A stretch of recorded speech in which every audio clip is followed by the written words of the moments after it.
Buenas tardes. Hoy en Centro Sefarad Israel, como saben, una institución del Ministerio de Exteriores, Comunidad de Madrid, Ayuntamiento de Madrid, tenemos el honor y el gusto de recibir a Ruth Bear. Ruth Bear es una persona que ha trabajado desde muchos ángulos lo que es la memoria sefardí en relación a su propia historia personal, que ha sido casi su propio objeto de trabajo, como la memoria de los judíos de Cuba. En ese sentido, tiene varias obras. Yo recuerdo ver con emoción un documental que se llama Adío Querida, que es un magnífico documental donde juega con ese elemento que es lo personal, a la vez lo más universal que tiene que ver con la memoria colectiva, y trabaja y juega con ello para ponernos en conocimiento de la vida judía en Cuba, sobre todo de la comunidad sefardí. Comunidad que forma parte de su propia familia. Ella es una familia de sefardí y a la vez ashkenaz, cosa que en ella ha generado también cierto conocimiento común y conjunto de ambas culturas, lo que enriquece su visión. Y además de esto, ella, que está profesora de español en la Universidad de Michigan, donde ella está viviendo ahora, porque ella es además americana, estadounidense, ha tenido varias becas, vamos a destacar la Guggenheim, con la que le ha permitido continuar su investigación, y además escribe y tiene varias obras publicadas. Voy a resaltar únicamente algunas que podemos encontrar fácilmente aquí en España, algunas de ellas en la editorial Verbum, que es una editorial, por cierto, donde encontramos además muchos autores que también han estado, que tienen relación con Cuba y que también pertenecen al mundo judío. Así que además de Adío Querida, este magnífico documental, podemos encontrar libros como Un cierto aire sefardí, una isla llamada Hogar, que habla de los judíos en Cuba, los judíos sefarditas especialmente, un libro de poesía, Todo lo que guardé, y también un libro entre la novela, el ensayo, que es Cartas de Cuba. Esta magnífica obra es de lo que vamos a hablar hoy, con esta escritora, autora, profesora que nos visita. Ruth, muchísimas gracias, como siempre, por tu participación. Felicidades por ese magnífico trabajo, y nos gustaría hacer contigo ese recorrido acerca de tu memoria familiar y acerca de los judíos en esa isla, que es una historia tan potente. Muchísimas gracias. Gracias, Esther. Es un placer y un honor estar con ustedes. Agradezco mucho tu bella introducción y estar con todos ustedes hoy en el Centro Sefarad en Madrid, un lugar que tanto admiro y aprecio y que siempre visito cuando estoy en España. Así que muchas gracias. Voy a empezar ahora hablando de este tema de las historias y cuentos del mundo sefardí de Cuba, y voy a compartir un poco de mi trabajo antropológico, mi trabajo literario y también mi poesía. Así que vamos a empezar. Bueno, la pregunta siempre con la que hay que empezar es ¿por qué los judíos emigraron a Cuba? Entonces tenemos que entender estas emigraciones y generalmente muchos emigraron a Cuba a principios del siglo XX porque querían emigrar a los Estados Unidos en esa época, pero la puerta estaba cerrada. Si vemos este dibujo sarcástico, se nota que a finales del siglo XIX hubo una migración muy grande judía europea a los Estados Unidos. Muchos emigraron en esa época por la opresión antisemita en Europa, y entonces hubo una migración muy grande. Y en esta época hay sentimientos xenofóbicos contra la migración y especialmente contra la migración judía. Entonces, en el año 24 se aprueba esta acta de migración que limita la cantidad de emigrantes que pueden venir a Estados Unidos de ciertos países y se establece ciertas cuotas. Y aquí podemos ver las cuotas como eran en esta época. Los Estados Unidos quería que vinieran emigrantes de Alemania y de Britania, de otros países de Europa del oeste y del norte de Europa, pero de Polonia y de Europa del Este y especialmente de Turquía, como podemos ver, la cuota era muy, muy baja, eran muy pocos los que podían entrar a Estados Unidos. Entonces, ¿qué pasaba? Los judíos en esta época que estaban sufriendo antisemitismo, pobreza en Europa, se enteraron de que Cuba los aceptaba, que Cuba aceptaba emigrantes en esta época, y entonces muchos, miles, deciden emigrar de Polonia, Rusia y especialmente de Turquía a Cuba en esta época. Cruzan el mar y como ven, Cuba está muy cerca de los Estados Unidos y en esta época que no había tanta información como hay ahora con el Internet, lo único que sabían es que, bueno, Cuba estaba muy cerca de la Florida y había quien decía que casi se podía ir nadando la costa de los Estados Unidos. Entonces, bueno, pasa esta migración, pero hay que saber de que antes de que llegaran estos emigrantes de Europa, ya había una pequeña comunidad norteamericana judía que se establece en Cuba a principios del siglo XX y es muy interesante que lo primero que fundan en Cuba, en la isla de Cuba, es un cementerio judío, el cementerio Macabeo de Cuba, que se funda en el año 1906 y todavía existe. Luego después se construye otro cementerio sefardí en esta misma zona, a las afueras de La Habana, en un pueblo que se llama Guanabacoa. Entonces, hoy en día hay dos cementerios judíos allá en Guanabacoa. Entonces, los judíos norteamericanos establecen negocios. Cuba en principios del siglo XX tenía muchas oportunidades para los negocios, recibía mucha ayuda de los Estados Unidos y era un país que se estaba desarrollando bastante bien en esta época y tenía también mucha riqueza de la azúcar. Entonces, este restaurante se establece, un restaurante, como pueden ver, americano-judío, que se llamaba Moishe Pipik y claramente un restaurante ashkenazi, yiddish, de esa época que muchos de los que vivían en Cuba entonces recuerdan el restaurante Moishe Pipik. Entonces ahora les hablaré un poco de mi familia que forma parte de esta migración a Cuba. Aquí están mis abuelos paternos. Los dos eran sefardíes, emigrantes de Turquía. Se conocen en Cuba y en Cuba se casan mi abuelo Isaac y mi abuela Rebeca. Los dos eran del pueblo Silivri, un pueblo bastante cerca de Estambul, donde había una comunidad judía bastante grande, y en poco tiempo van emigrando todos los judíos de Silivri, casi todos de Silivri, a Cuba, y se establece una comunidad de migrantes de Silivri, especialmente en La Habana. Y aquí están mis abuelos, tuvieron 4 hijos, la más pequeña, mi tía Fanny, no había nacido todavía, y aquí el niño más pequeño vestido en el traje blanco es mi padre. Y bueno, ellos vivían en La Habana Vieja, vivían en un edificio en la calle Oficios, que esto parece casi una estructura medieval, pero es el edificio donde ellos vivían en La Habana Vieja.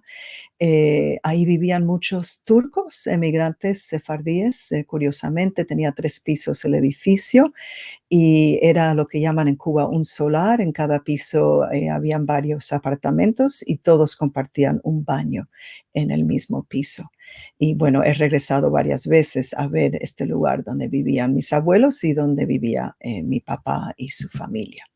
Entonces ellos asistían al templo Shevet Ahim, que es un templo que establecen los judíos sefarditas en Cuba en el año 1914. Y curiosamente el templo está en la calle Inquisidor de La Habana Vieja y ahí es donde iban a los servicios y tenían una escuela y donde mi padre celebró su bar mitzvah.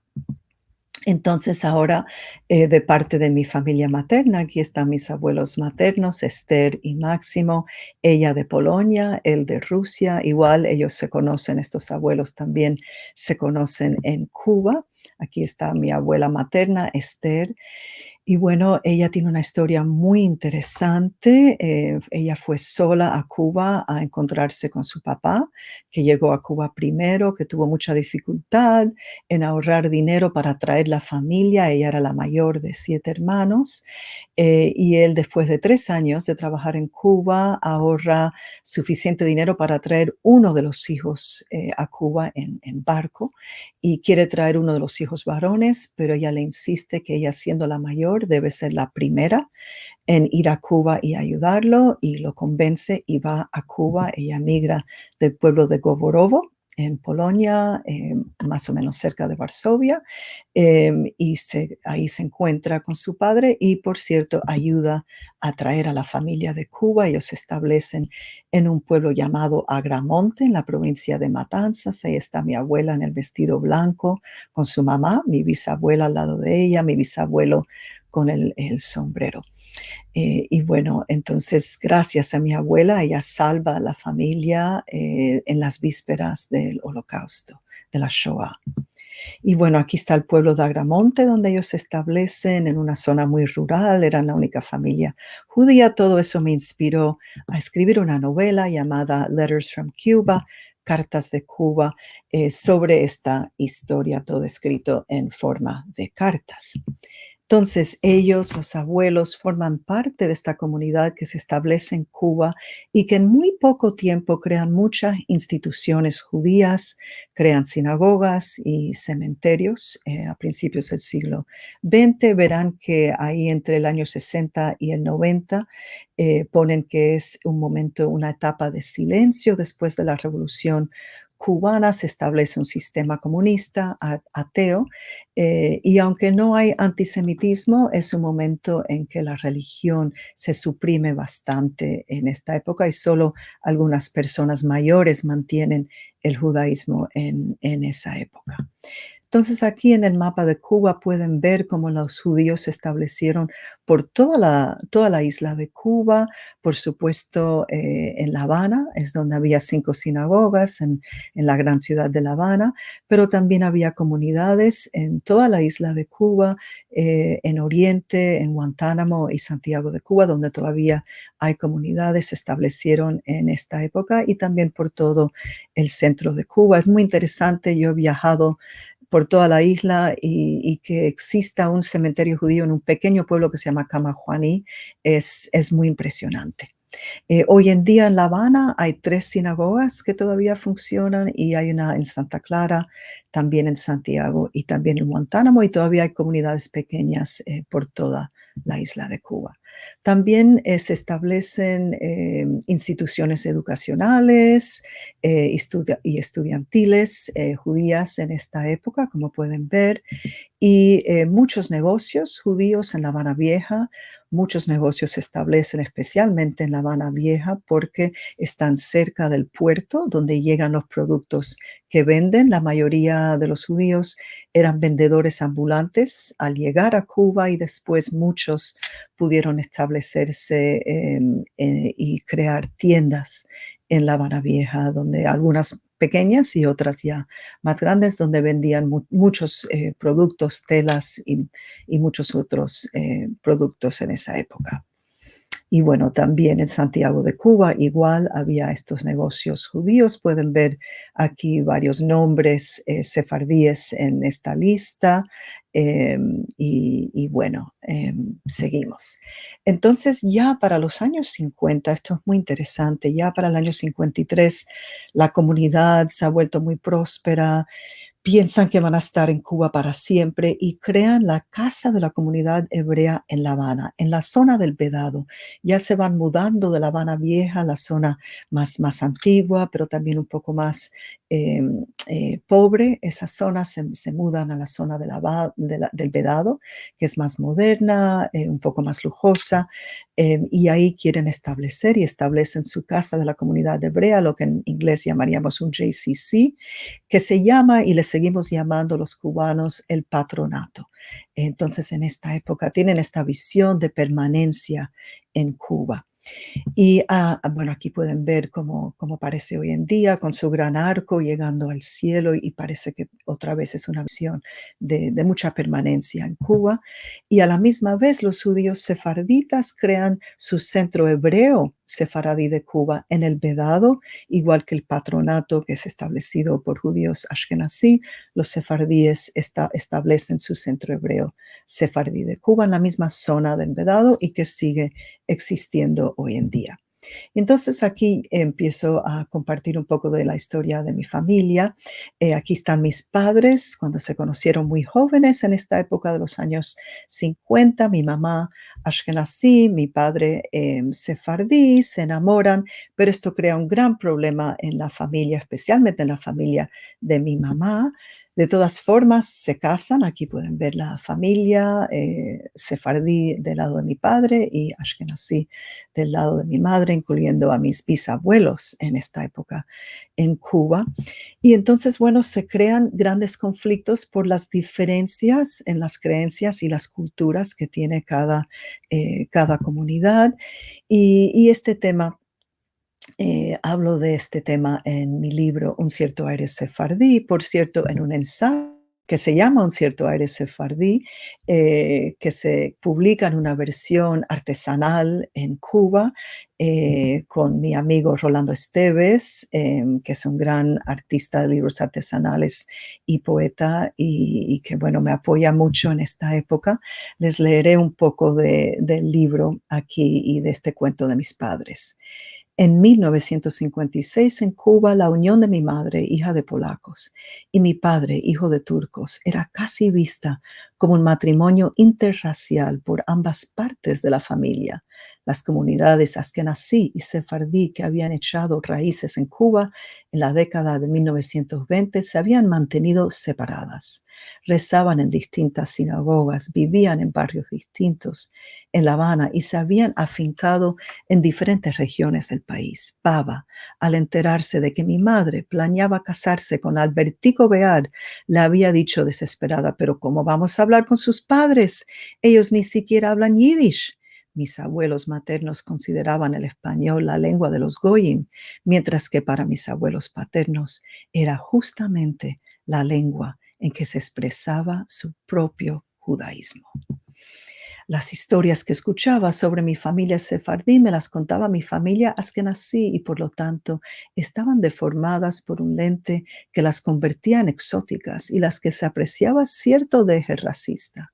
La historia que con más frecuencia narraban para demostrar lo raro que eran los turcos versaba sobre el nombre de mi hermano. Cuando Mori nació en 1959, el año de la Revolución Cubana, mi madre, para complacer a su padre, decidió llamarle Morris en honor a la memoria de un hermano de su padre que se nombraba Mordejai y fue asesinado por los nazis. Cuando abuelo y abuela llegaron al hospital, se pusieron furiosos al enterarse de que mi madre ya le había puesto nombre al niño. «Este niño es nuestro, nos pertenece a nosotros», vociferaban.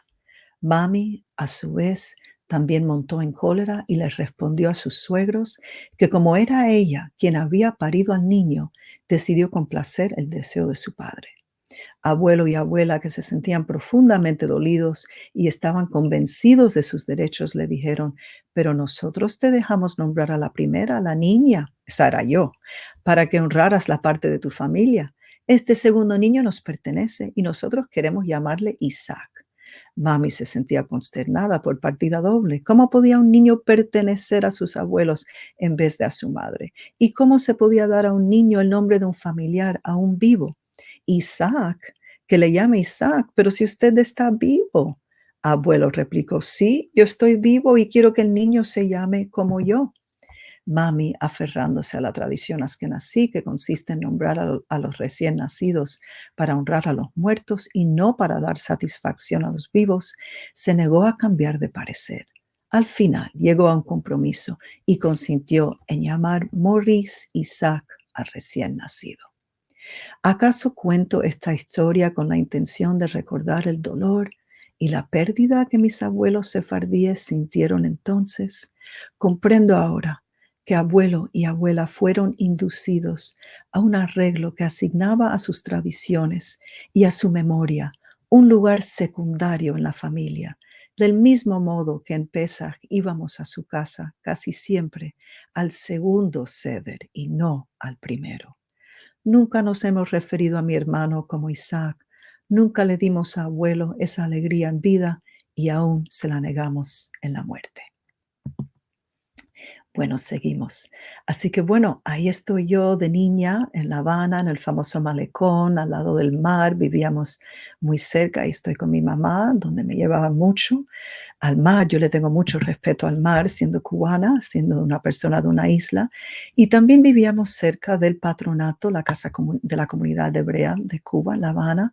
Muy, muy cerca, pasábamos siempre por ahí y por supuesto me retrataban delante de la fachada de la sinagoga.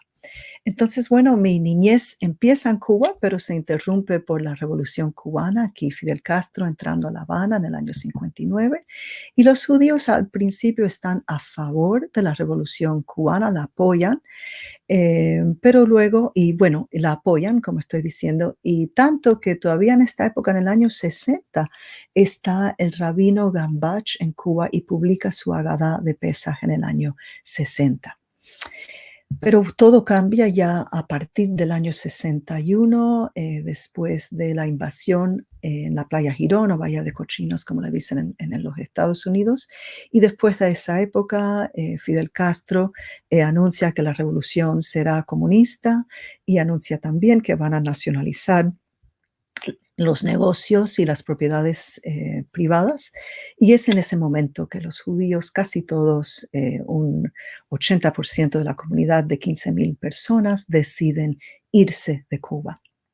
Ahí pueden ver a mi abuela materna con la caja que se está yendo de Cuba en este momento también. Entonces, aquí un momento que vean que, bueno, la mayoría de la población judía en Cuba era ashkenazí, pero también había una comunidad sefardita, 30% eran sefardíes, y pueden ver cómo la comunidad va decayendo rápidamente y quedan muy pocos. Hoy en día quedan a lo mejor 1,000 judíos en Cuba. Entonces, los que se van forman vidas nuevas en Nueva York y en Miami. Aquí estoy yo con mis padres y mi hermano llegando a Nueva York, donde nos establecemos y creamos una vida nueva. Nos acostumbramos a la nieve y a una ciudad muy, muy interesante, migrantes de muchos países.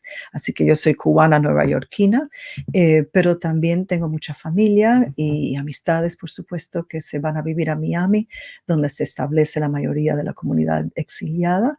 Y curiosamente, ellos fundan 2 sinagogas en Miami Beach. Una, la Cuban Hebrew, que es una sinagoga ashkenazí, siempre recordando el famoso patronato de La Habana. Y luego los judíos sefarditas cubanos establecen el Temple Moses, el Templo Moisés, también en Miami Beach. Y en esta placa indican cómo ellos fueron forzados a exiliarse durante los años 60 y dicen que nunca se olvidarán de la isla de Cuba. Es como para ellos como si fuera otra expulsión, como la expulsión de España, pero esta era la expulsión de Cuba. Y bueno, las mujeres hasta ahora, hasta la época de la pandemia, siempre hacían borrecas los martes y bulemas para vender a los miembros de la sinagoga y de esa forma ayudar a la sinagoga. Hay muchos que se establecieron en Miami, establecieron negocios a veces con temática sefardí, como la pareja aquí de los Habif, Alberto y Elsa.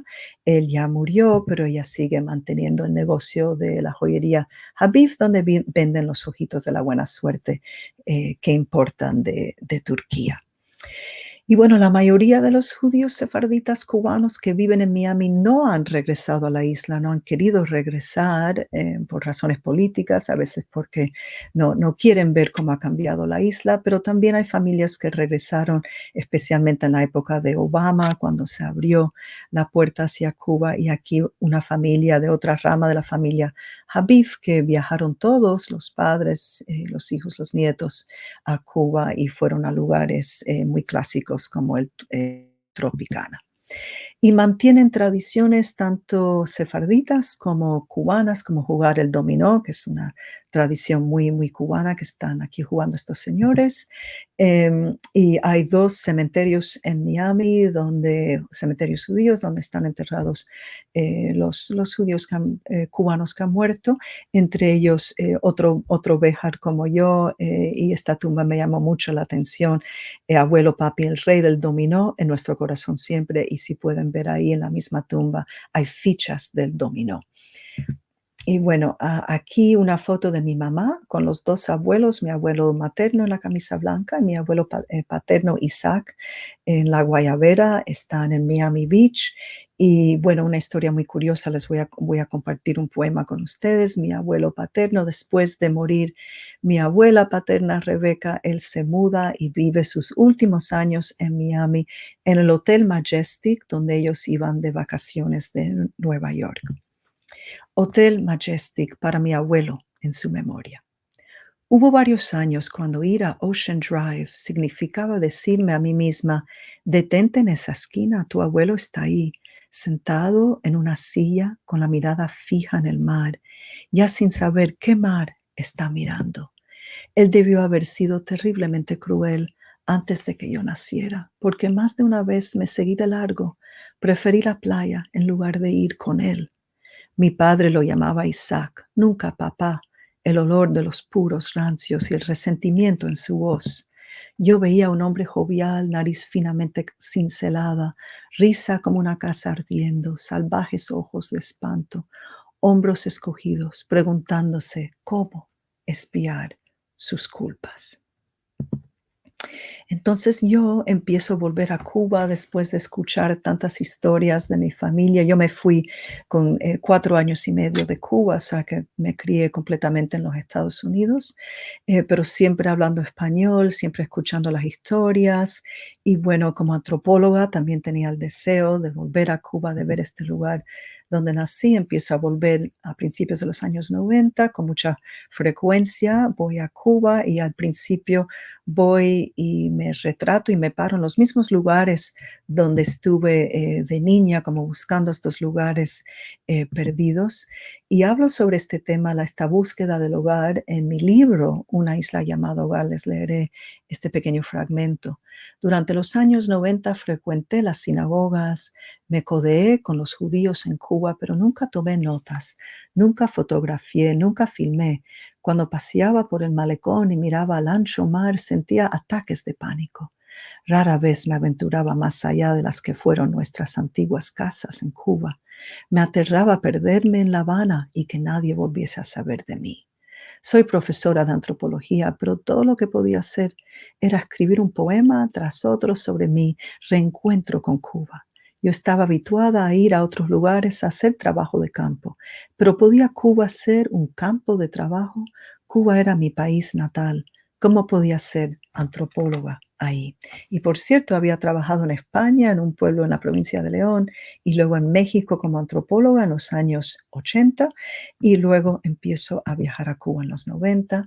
Este libro mío, Todo lo que guardé, primero se publica en una versión artesanal en Cuba, otra vez con la ayuda de mi amigo Rolando Esteves, que hace estas bellas ediciones artesanales, y esta edición tenía una maleta en la portada simbolizando estos viajes míos de ir y venir, de regresar a Cuba, y dentro de la maleta está la estrella judía, por supuesto, está el mar, están las fotos mías y la de Dulce María Loinás, una gran inspiración para mis poemas, y la arena, ahí ven arena que Esteves recogió de la playa de Varadero, donde mis padres pasaron su luna de miel.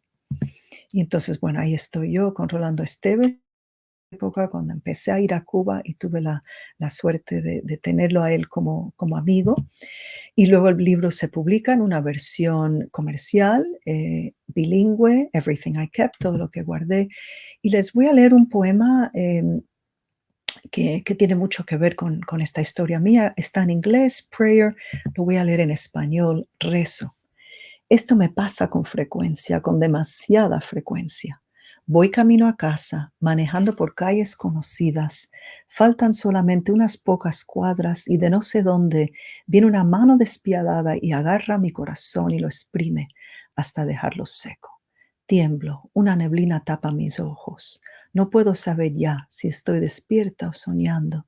Si me muero, ¿quién me encontrará? Lo único que puedo hacer es rezar. Déjame volver a casa, ya casi llego. Por favor. No sé por qué me pasa esto, solo sé que por ahora mi rezo ha sido contestado. Dejando casi respirar, llego a mi casa. Al abrir la puerta, oigo el ruido de tantas llaves, las llaves que mis antepasados neciamente llevaron con ellos a su exilio. Y bueno, también gracias a Rachel Bortnick, lo tengo en ladino, leeré solamente las últimas líneas. No sé por qué me acontece esto, solo sé que por ahora mi oración fue aceptada. Calles sin reflo arribo a mi casa. Cuando abro la puerta oigo el ruido de muchas llaves, las llaves que llevaron mis antepasados a sus exilios con capricho. Y bueno, entonces, como decía, el mar es un personaje en mi vida, es un tema muy fuerte en mi vida. En esa época, en los 90, cuando empecé a viajar a Cuba, muchos se iban en balsas, en cualquier forma que se podían ir. Hubo una crisis muy grande que se fueron muchos cubanos en esta época y muchos de nosotros que nos habíamos ido volvíamos a conocer Cuba en esta época, que muchos se iban de cualquier forma que se podían ir al mar y muchos morían en el mar, y también eso era una cosa que me afectaba mucho, lo que significaba el mar para los cubanos y este deseo de libertad. Entonces escribo un poema que se llama Freedom, en inglés, libertad, lo voy a leer en español. Al fin fui al mar hoy, yo sola. ¿Por qué esperé tanto tiempo? Tanta belleza podía haber sido mía hace días y días, pero al menos fui, me senté en la arena y abrí las palmas. Esperé, me olvidé que había sentido miedo, después dejé de esperar y sentí la libertad, vasta, inmensa, incognoscible, embelezadora, divina. Y bueno, también otro poema más, las calles rotas de mi ciudad. Entonces vuelvo a Cuba y me encuentro precisamente en el poema en inglés y español, Broken Streets of My City.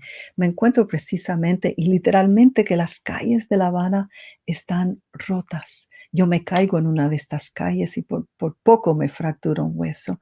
Entonces ver la ciudad de esta forma rota me impacta mucho. Ir al cementerio judío, a los 2 cementerios que mencioné al principio en el pueblo de Guanabacoa, ver estas tumbas rotas me conmueve mucho, me afecta mucho.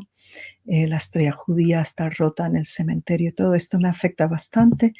Y bueno, con la ayuda de mi amigo Rolando Esteves, publicamos este poema en una forma artesanal. Es un poema muy largo y él lo escribe en su caligrafía bella, lo escribe todo a mano.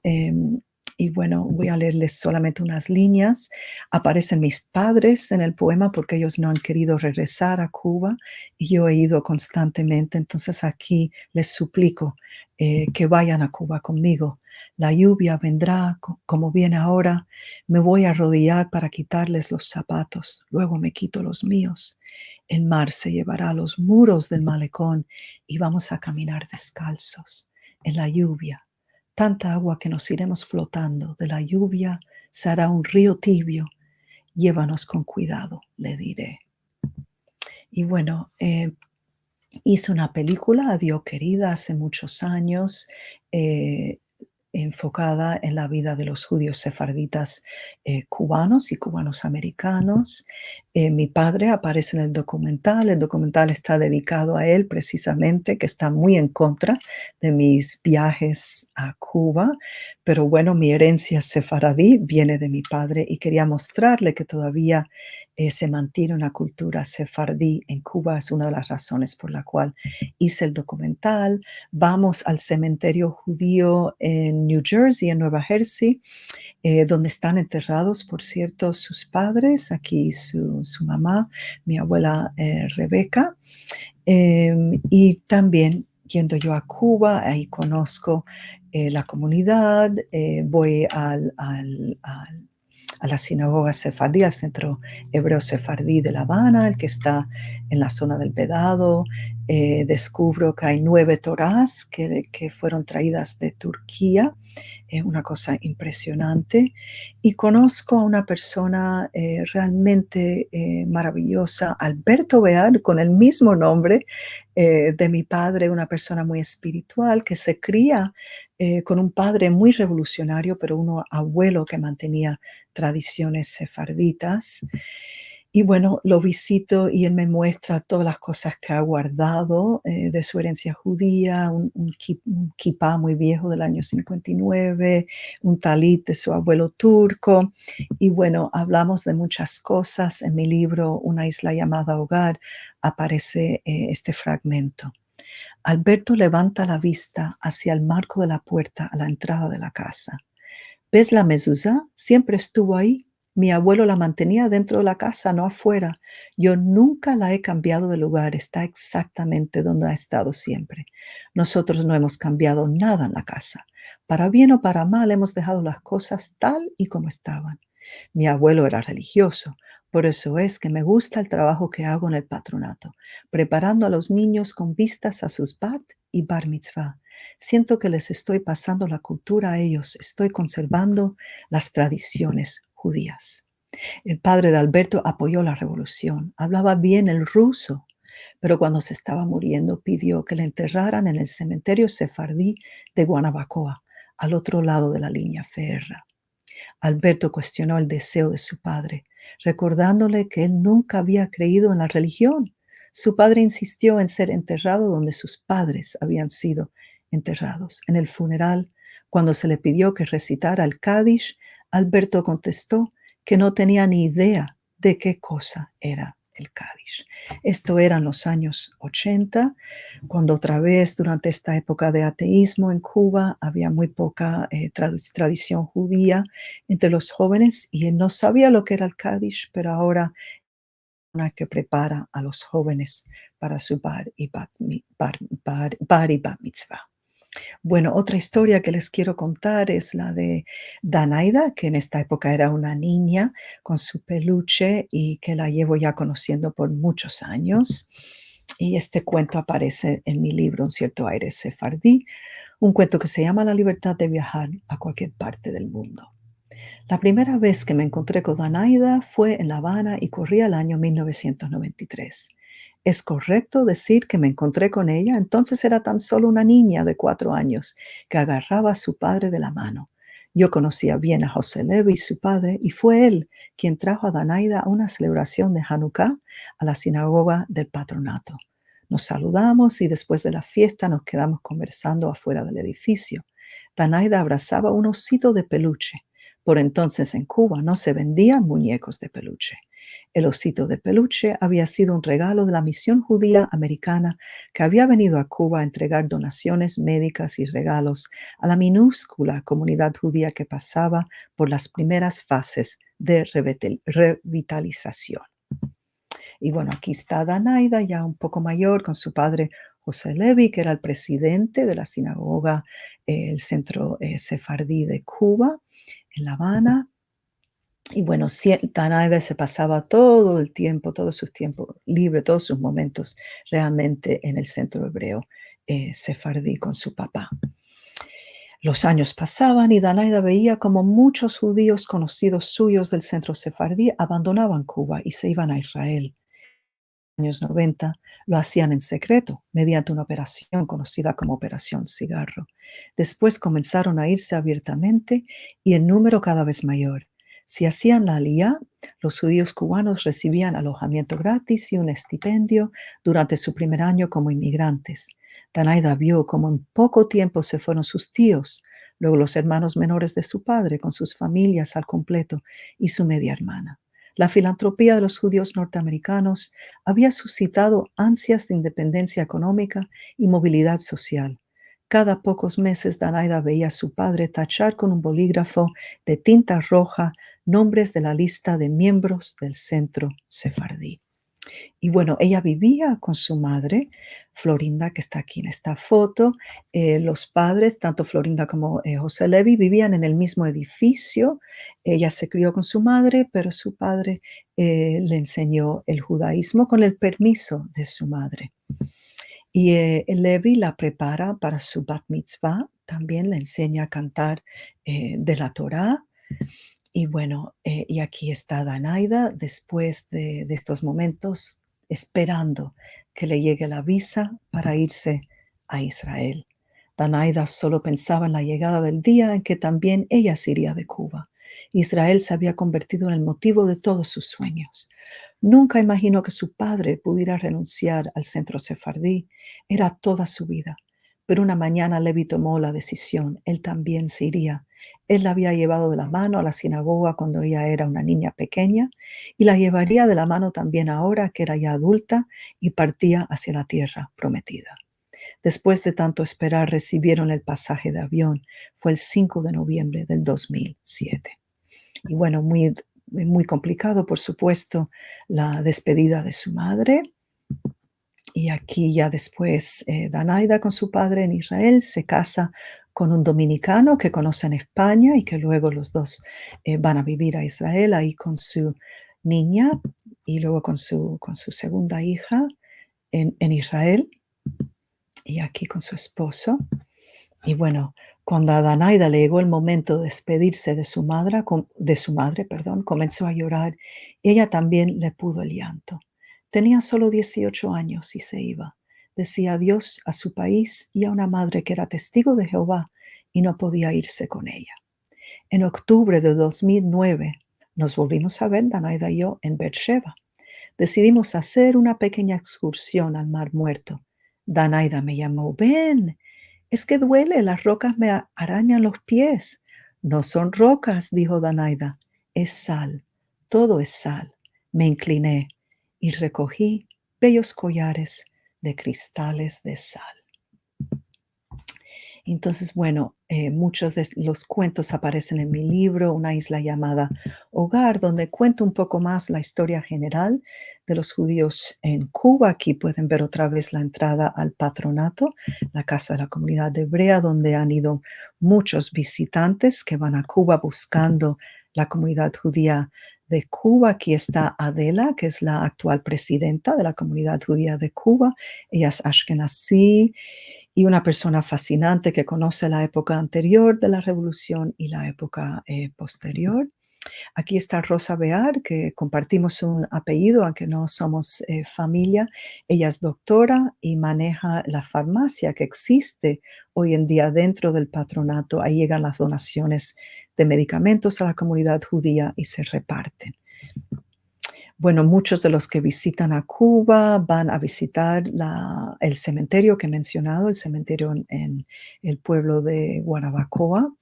Y quiero mencionar un cuento tan bello. Este es Julio Elí, que vive en Caibarien y tiene una historia de la época antes de los 90, antes de que hubo esta revitalización, y tiene que ver con la muerte de su hermana en esta época. Se llamaba Violeta. En turco es Simbul, así que la llamábamos Simbulita. Estudiaba biología en La Habana y cayó enferma. Violeta tenía 25 años cuando murió de leucemia en 1977. Entonces se planteó el problema de dónde enterrarla. Nuestros cementerios no han sido profanados con eslóganes antisemitas como sucede en otros países, pero han quedado abandonados. Las familias se fueron y los muertos se quedaron aquí. Y como en Cuba hay escasez de materiales de construcción, la gente roba los ladrillos y las piedras de los cementerios. ¿Qué hacer en una situación como esa? El padre de Julio quería enterrar a Violeta en tierra judía, pero con la garantía de que esa parcela de tierra sería respetada. Finalmente dio con la solución. El padre de Julio era, al igual que muchos otros judíos, masón y consiguió que le cedieran una parcela de la sección masónica del cementerio católico de Caibarien. A Simbolita la enterraron en esa parcela que la familia señaló como judía. Después de escuchar la historia, le manifesté a Julio mi interés en ver la tumba de Simbulita. ¿Quieres ir? Vamos. Aquí, bueno, aquí está Julio delante de la tumba. Ven la estrella judía. Lejos de la entrada, pasado el laberinto de tumbas, llegamos a un rincón que si no sabes dónde está, no lo encuentras. Ahí está la cripta judía que el padre de Simbulita creó para ella en un cementerio católico. Se me parte el corazón al ver dónde Simbulita yace enterrada y al imaginar cuánto valor y determinación tuvieron que ser necesarios para construir esa tumba techada con su solitaria estrella judía en una época en lo que lo más fácil hubiese sido dejar pasar por alto su diferencia como judía. La tumba judía de Simbulita, su tenaz presencia entre los crucifijos del cementerio de Caibarien, es uno de los monumentos más conmovedores a la supervivencia de los judíos en el paisaje cubano. Cuando mi hermana murió, nuestras vidas se marchitaron, dice Julio, pero me creerás, su periquito aún vive. Por eso el cuento se llama El periquito de Simbulita. Bueno, un poquito más de detalle aquí. Los judíos en Cuba son los guardianes de las copas de vino, de las candelabras del Shabbat y de los cántaros para lavado de las manos que dejaron otros judíos al morir o emigrar. Matilda Elí y los niños con el laúd árabe, un instrumento del Medio Oriente que un judío sefardí trajo desde su Turquía natal, se ha conservado gracias a su sobrina y lo de ella. Este laúd acompañaba los cantos sefardíes en ladino y es el único que queda en la isla. Bueno, aquí está Sara sosteniendo las fotografías de su quinceañera. En el 59, todas las jóvenes se fueron pocos años después, pero ella se quedó. Me muestra la ketubá de la madre de su madre, la madre de Sara, es el contrato de matrimonio judío. Y me dice, cuando me muestra esta ketubá de su abuela, dice que para su familia es una carta de libertad. Su hijo, su hija, su sobrino, su hermano han utilizado este documento para comprobar que son judíos y de esa forma poder hacer aliyá a Israel. Luego algunos se han ido a otros lugares, a México, a Miami. Y dice ella, ¿cómo muestras que eres judía? Hay que tener documentos.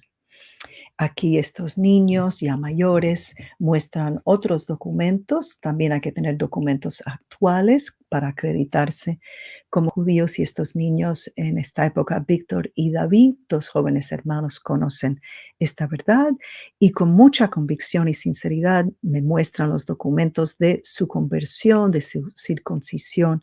Y estos documentos muestran de que son judíos verdaderos y hoy en día viven en Israel. Y bueno, aquí está otra persona que ya ha muerto, que conocí muy bien, Daniel Eskenazi Maya, que tenía una historia tan interesante. Cuando lo entrevisté en el 2001, su tocadiscos de 1960 aún funcionaba. Reprodujo para mí tangos de su colección y sonaban maravillosos con la viveza de sus dramas intacta. Pero 5 años más tarde, cuando vuelvo a visitarlo en su apartamento de la azotea, me dice que ya no puede escuchar sus discos de tango.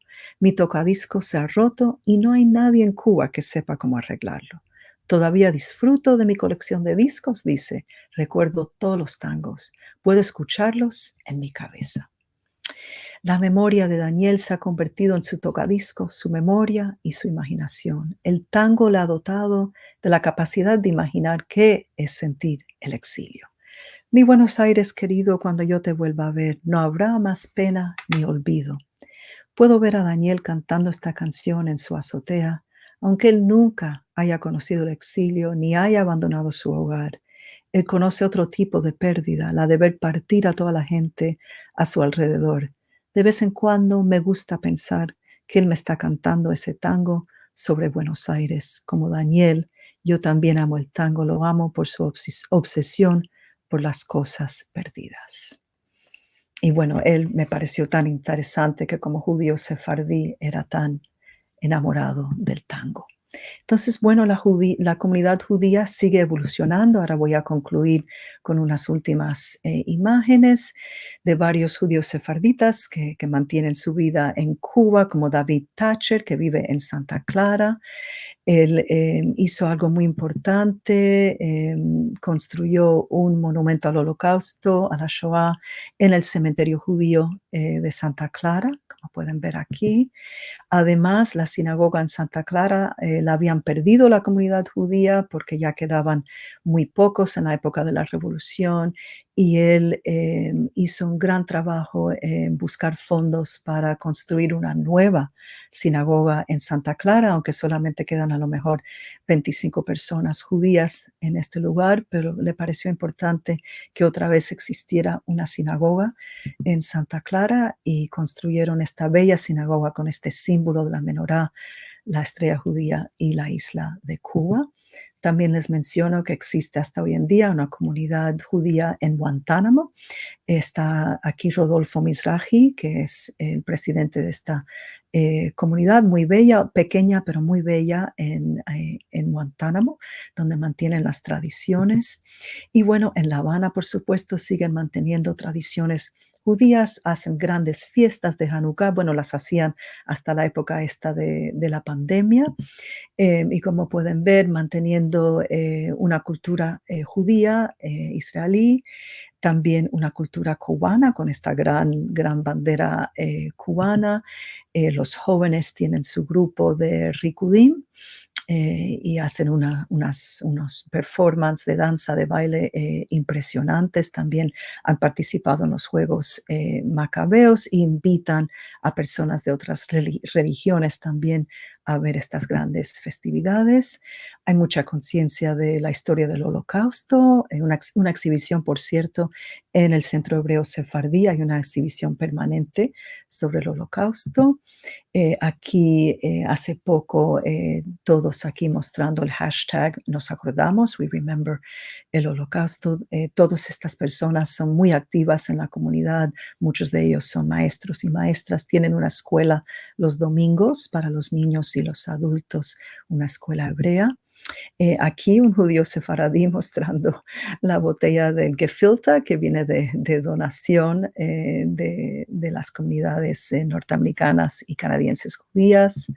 Y bueno, aquí estas niñas, todas reinas Esther en Purim, y vemos que es una comunidad mucho más diversa de lo que era en los años 50, los años antes de la Revolución. Termino con un fragmento de un poema, fragmento de un poema que se llama Sueño de Sefarad. Lloren por mi pueblo que ya marcha a otro exilio, lloren por mi pueblo rabioso de tanto haber amado a Sefarad, lloren por este pueblo que está dudando si España fue solo un sueño. Han pasado los otoños, mira, ya mi pueblo se enjuga las lágrimas, ya mi pueblo se inclina a otra orilla, ya mi pueblo dice, no lloro más, no lloro más. Jica, escucha la canción de nuestros corazones, es dulce y triste y bella y rota. Es lo que nos queda, una nostalgia por la brisa triste de España. Muchas gracias.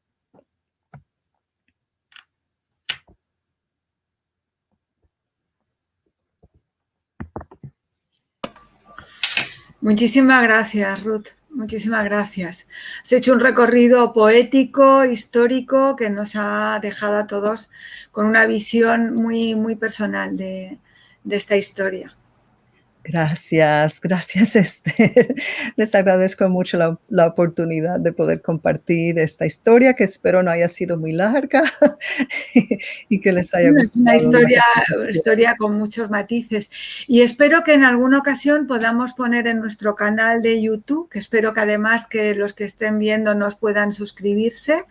Gracias. A pesar de la pandemia hemos podido tener muchos nuevos suscriptores, que podamos ver a Dio Querida, que yo tuve ocasión de verla en otra ocasión y realmente me gustó y me gustaría compartirlo en nuestro canal en algún momento. Por supuesto, con todo gusto. Está en español y en inglés, están las dos versiones y con mucho gusto la comparto, me encantaría que la vieran. Es una película de hace 20 años, pero la gente la sigue viendo, le sigue gustando. Algunas de las personas que entrevisté ya no viven, así que bueno, es una manera de recordarlos y honrarlos, pero otros viven, pero ahora están en otros lugares, como Danaida, la joven que entrevisté en Cuba, que es la que está con el peluche, el osito de peluche. Ella aparece en el documental también y ahora ya está viviendo otra vida en Israel, ya tiene sus 30 años con 2 hijas, o sea que es un documental que como cualquier documental es un momento en el tiempo y las cosas van cambiando, pero es un documento de ese momento, de ese tiempo y me gusta mucho porque también aparecen mis padres y me gusta que ellos también formen parte de esa historia. Pues muchísimas gracias, Ruth. Gracias a ti, Esther. Ha sido un gran placer y un honor. Muchísimas gracias.